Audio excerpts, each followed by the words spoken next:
Assalamualaikum warahmatullahi wabarakatuh.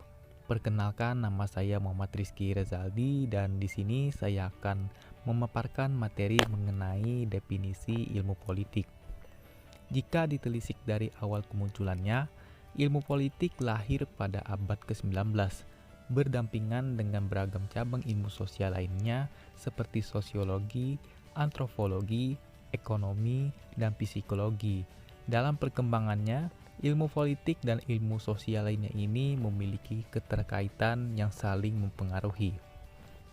Secara umum, politik merupakan berbagai kegiatan dalam suatu sistem politik atau negara yang menyangkut proses penentuan tujuan dari sistem dan bagaimana melaksanakan tujuan-tujuan tersebut.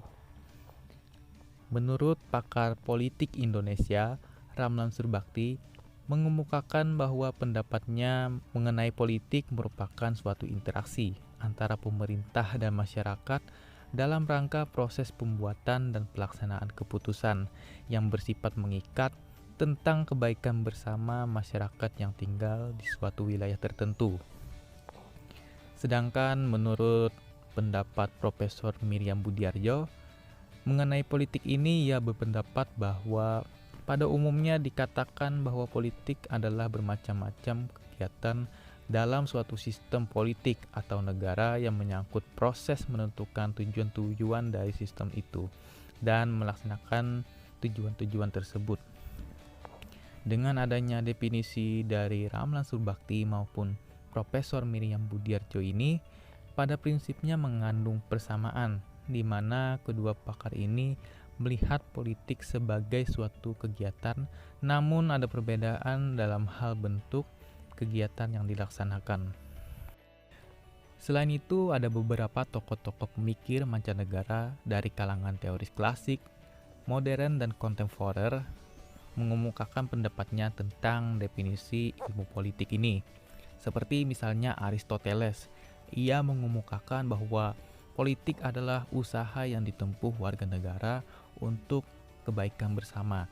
Sedangkan menurut pendapat Andrew Haywood mengemukakan bahwa politik adalah suatu kegiatan yang bertujuan untuk membuat, mempertahankan, serta mengamandemen peraturan-peraturan umum yang mengatur kehidupan, yang artinya tidak dapat terlepas dari konflik dan kerjasama.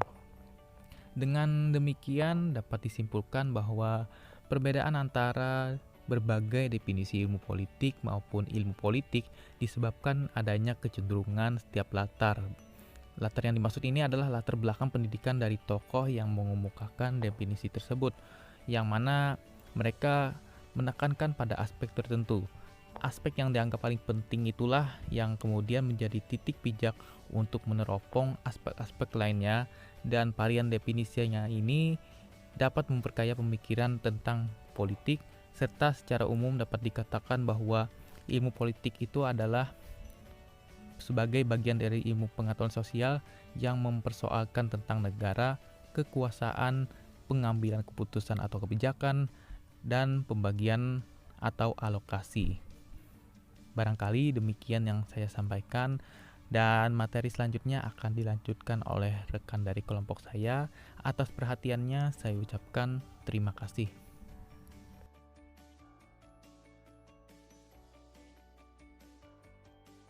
Baik, di sini saya akan menjelaskan materi tentang perkembangan ilmu politik. Pada masa permulaan zaman modern, banyak tokoh yang bermunculan untuk memberikan atensi pada negara dan pemerintahan. Salah satu tokohnya adalah Niccolo Machiavelli, 1469 sampai 1527. Karya terkenal Machiavelli ialah Dua Principe, yang mana isinya menjelaskan tentang bagaimana sikap penguasa supaya dapat mengelabui masyarakat. Menurut Machiavelli, menempatkan kekuasaan sebagai dasar negara yang patut diandalkan dibandingkan dengan hukum. Di sisi lain, bagi Machiavelli juga mengatakan bahwa hal yang paling utama ialah negara. Kekuasaan hanyalah alat dan dasar bagi negara untuk menyelamatkan dan mempertahankan eksistensinya. Untuk kepentingan negara, maka kekuasaan harus mengabaikan etika, seperti kebaikan, kebajikan, keadilan, hingga kebebasan. paradigma Machiavelli dinilai bersifat praktis dan realistis. Oleh karena itu, Machiavelli disebut sebagai bapak ilmu politik modern. Perkembangan politik pada zaman modern sekitar abad ke-16 hingga 18 menjadi pusat banyak perhatian yang ditunjukkan pada hukum atau lembaga-lembaga negara. Tokoh pemikir politik terkenal pada zamannya yakni John Locke 1632 sampai 1704, Montesquieu 1689 sampai 1755, dan J.J. Rousseau 1712 sampai 1778. John Locke melalui karyanya yang berjudul Treatise on Government menyatakan mengenai penolakannya atas kekuasaan absolut dan kekuasaan yang didasarkan atas warisan. Menurutnya, kekuasaan absolut tidak hanya akan mengakibatkan perkembangannya masyarakat alamiah, melainkan juga menimbulkan kehidupan yang lebih buruk lagi. Selain itu, kehidupan yang tidak teratur sedemikian rupa dan penuh keselewengan menjadi hak tidak dapat berkembang sesuai fungsinya. Maka dari itu, menurut Locke, perlu adanya pengembangan masyarakat politik. Untuk mewujudkan masyarakat politik, perlu adanya undang-undang atau hukum. Dalam hal ini, pembentukan badan pembuat undang-undang atau lebih dikenal dengan istilah legislatif. Untuk melaksanakan undang-undang diperlukan badan eksekutif yang terpisah dari legislatif. Terlepas dari kedua badan tersebut, masih diperlukan badan federatif, yakni kekuasaan yang berhubungan dengan perang dan damai, pembuatan perjanjian dan persekutuan, serta apapun juga yang diperlukan dalam hubungan dengan pihak luar negara. Dari ketiga badan tersebut, nampaknya Locke tidak mengajukan badan kehakiman atau dengan istilah yudikatif. Menurut Delanoir, menafsirkan hal tersebut bahwa alasannya adalah karena di Inggris sebelum masa revolusi 1688, kedudukan hakim sangat bergantung dengan keputusan raja. Montesquieu dikenal sebagai pencetus ajaran pembagian kekuasaan trias politica. Menurut Montesquieu, pembagian kekuasaan diperlukan untuk menjamin kemerdekaan. Dalam membagi kekuasaan menjadi tiga, yakni meliputi legislatif, eksekutif, dan yudikatif. Fungsi dari ketiga badan tersebut masing-masing saling mengawasi dan menghambat kemungkinan terjadinya penyelewengan. Pemikiran Rousseau tentang masyarakat dan negara ia tulis dalam karyanya yang berjudul Du Contrat Social atau Perjanjian Sosial. Telah mengemukakan bahwa perjanjian bersama sebagai jalan untuk membentuk negara. Selain itu, ia menolak kekerasan yang dipergunakan untuk pangkal berdirinya negara. Kekuasaan yang berdasar pada kekerasan tidak sah dalam perjanjian bersama. Kebebasan tetap terjamin dan berbeda dengan kebebasan alami. Rousseau menyatakan bahwa sebagai kekuasaan sipil, yaitu kebebasan yang didorong oleh kemauan bersama atau volonté générale. Memasuki abad ke-19, ilmu politik dapat dikatakan mencapai perkembangannya secara pesat dan luas. Perkembangan tersebut dilihat dari metodologi pengajaran melalui perguruan tinggi hingga diterbitkannya majalah ilmiah tentang politik. Selain itu, perkembangan ilmu politik pada abad ke-19 ditandai dengan lahirnya berbagai macam asosiasi dan konferensi internasional di bidang ilmu politik seperti IPSA, International Political Science Association.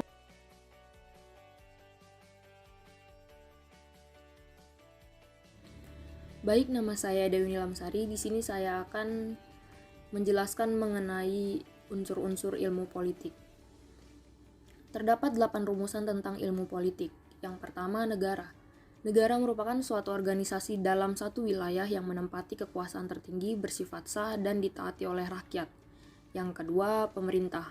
R.M. McIver dalam bukunya The Web of Government menyatakan bahwa apabila membicarakan mengenai ilmu pemerintahan, namun tidak bermaksud hendak menimbulkan kesangsian kegunaan dari ilmu politik sebagaimana istilah ini dipergunakan orang pada umumnya, ada terdapat suatu kumpulan yang penting daripada pengetahuan yang sistematis tentang negara, keadaan-keadaan yang menimbulkan berbagai pemerintahan, ciri-ciri dari berbagai pemerintahan, hubungan antara pemerintah dan yang diperintah, serta melaksanakan fungsi-fungsinya masing-masing.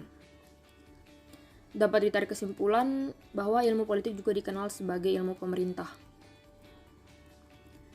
Yang ketiga, kekuasaan. Kekuasaan adalah kemampuan seorang individu atau kelompok dalam mempengaruhi tingkah laku orang atau kelompok lain dengan keinginan dari yang memegang kuasa. Perjuangan kekuasaan ini biasanya memiliki tujuan terkait kepentingan seluruh masyarakat. Dipengaruhi oleh pendekatan sosiologi yang mencakup ruang lingkup luas dan memiliki gejala sosial. Kemudian yang keempat, fakta politik. Charles Eisenman dalam bukunya Contemporary Political Science menyatakan bahwa sasaran ilmu politik adalah fakta-fakta politik atau fenomena-fenomena, yaitu apa yang seseorang menyebutnya dengan lapangan politik atau dunia politik. Dikarenakan fakta-fakta politik merupakan elemen daripada susunan yang umum tentang masyarakat, maka dapat dikatakan bahwa konsepsi masyarakat dan hubungan-hubungan politik adalah paham yang sentral untuk ilmu ini. Kelima, kegiatan politik. Ilmu politik sebagai ilmu yang mempelajari tentang kegiatan politik, sebagaimana yang dikemukakan oleh Dillon bahwa ilmu politik merupakan salah satu cabang ilmu sosial. Ini mempelajari upaya manusia untuk memerintah dirinya sendiri, untuk menciptakan pemerintahan dan negara bagian, mengendalikan nasib sosialnya, serta mempelajari sifat abstrak negara dan institusi politik lainnya.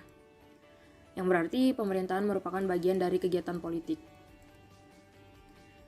Kemudian organisasi masyarakat. Menurut Kogeger, dalam bukunya yang berjudul Foundation of Political Science menyatakan bahwa ilmu politik merupakan ilmu yang mempelajari tentang organisasi masyarakat dalam arti yang seluas-luasnya, termasuk semua organisasi, keluarga, serikat pekerja, dan negara, dengan berpacu khusus pada satu aspek perilaku manusia, pelaksanaan, dan pemberian ketaatan. Kemudian pengambilan keputusan atau kebijakan umum. Keputusan berarti membuat pilihan di antara beberapa alternatif, sedangkan istilah pengambilan keputusan merujuk pada proses yang terjadi hingga keputusan tersebut tercapai. Pengambilan keputusan sebagai konsep pokok dari politik menyangkut keputusan-keputusan yang diambil secara kolektif dan yang mengikat seluruh masyarakat. Keputusan-keputusan tersebut juga bisa menyangkut tujuan masyarakat dan juga bisa menyangkut kebijakan-kebijakan untuk mencapai suatu tujuan.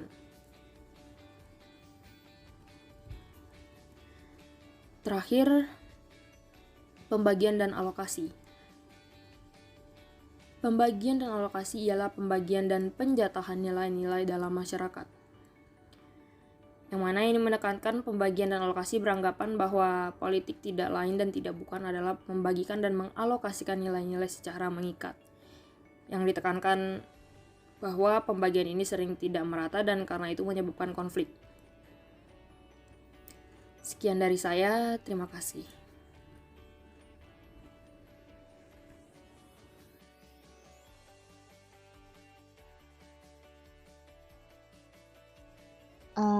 Baik, di sini saya akan memaparkan mengenai materi dari teori politik. Teori politik berguna untuk menjelaskan hubungan antar konsep yang berkaitan dengan fenomena politik dan fakta politik yang terpilih dari penggunaan dari suatu pendekatan. Di dalam Miriam Budiarjo pada tahun 2008 di halaman 43 menyatakan bahwa teori adalah generalisasi yang abstrak mengenai beberapa fenomena. Menyusun generalisasi, teori selalu menggunakan konsep-konsep. Nah, konsep-konsep yang dibahas di dalam teori politik ini diantaranya ada masyarakat, kelas, sosial, negara, kekuasaan, kedaulatan, hak kewajiban, perubahan sosial, dan lain sebagainya. Menurut Thomas Payenkin, di dalam The Study of Political Theory, yaitu di dalam Holisin dan Nasiwan, di dalam bukunya pada tahun 2016 pada halaman 33, membedakan teori politik tersebut, yakni yang pertama ada teori politik yang mengandung nilai atau valuasional, dan yang kedua ada teori politik yang tidak mengandung nilai atau non-valuasional. Nah, yang teori politik valuasional ini adalah teori yang mempunyai dasar moral yang di dalamnya tersebut menentukan norma-norma politik. Yang termasuk di dalam teori ini diantaranya ada filsafat politik, teori politik sistematis dan ideologi. Dan fungsi teori ini itu untuk memberikan pedoman atau patokan yang bersifat moral dan sesuai dengan norma-norma moral. Kemudian yang kedua ada sedangkan nih yang teori politik atau yang teori politik non-valuasional ini adalah teori yang menggambarkan dan membahas tentang fenomena dan fakta-fakta politik dengan tidak mempersoalkan norma-norma atau nilai. Teori ini hanya sekedar untuk menggambarkan atau description dan membandingkan atau comparison. Fungsi teori ini untuk mensistematisir fakta-fakta politik dan menyimpulkan dalam generalisasi. Jadi secara tidak langsung antara teori valuasional ini dengan teori non-valuasional ini bertolak belakang. Sekian penjelasan dari saya. Terima kasih. Oke, terima kasih. Assalamualaikum warahmatullahi wabarakatuh. Perkenalkan, nama saya Muhammad Aminullah. Di sini saya akan melanjutkan materi tentang hubungan ilmu politik dengan ilmu pengetahuan sosial lainnya. Sebagai ilmu sosial, ilmu politik ini juga mempunyai hubungan dengan ilmu sosial lainnya. Contohnya seperti hubungan ilmu politik dengan ilmu sosiologi. Ilmu sosiologi ini membantu memahami latar belakang, susunan dan pola kehidupan sosial dari berbagai golongan dan kelompok masyarakat. Yang kedua ada hubungan ilmu politik dengan ilmu antropologi. Ilmu antropologi ini berpengaruh dalam bidang metodologi penelitian ilmu politik. Yang ketiga ada hubungan ilmu politik dengan ilmu sejarah. Hubungannya ilmu sejarah ini banyak menyumbangkan fakta-fakta masa lampau atau masa lalu yang kemudian itu diolah ke dalam ilmu politik yang lebih lanjut. Ada yang keempat ada hubungan ilmu politik dengan ilmu geografi. Ilmu geografi ini memiliki beberapa faktor yang berkaitan, yaitu seperti bentuk daratan, perbatasan negara, kepadatan penduduk, dan lain-lainnya.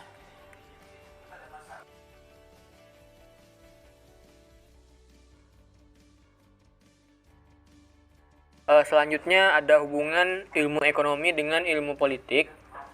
Hubungan ilmu ekonomi dengan ilmu politik ini nampak baik dari aspek sejarahnya maupun peranan ekonomi dalam politik maupun sebaliknya. Ditinjau dari sejarahnya, ilmu politik dan ilmu ekonomi merupakan suatu bidang kajian atau ilmu yang terintegrasi yang dikenal sebagai political economy atau ekonomi politik. Kemudian ada hubungan ilmu psikologi dengan ilmu politik. Hubungan ilmu psikologi dengan ilmu politik, di situ banyak mempelajari aspek-aspek intern seperti motivasi, sikap, minat, karakter, prestasi, dan lain sebagainya. Dengan menggunakan analisis psikologi, kita dapat mengetahui beberapa aspek seperti latar belakang pemimpin, apakah dia berhasil atau gagal, ditinjau dari aspek individualnya. Baik, mungkin itu saja. Demikian yang telah kelompok kami sampaikan. Mohon maaf apabila ada kata ataupun perbuatan salah. Terima kasih telah menyimak hasil presentasi kami. Akhir kata, wassalamualaikum warahmatullahi wabarakatuh.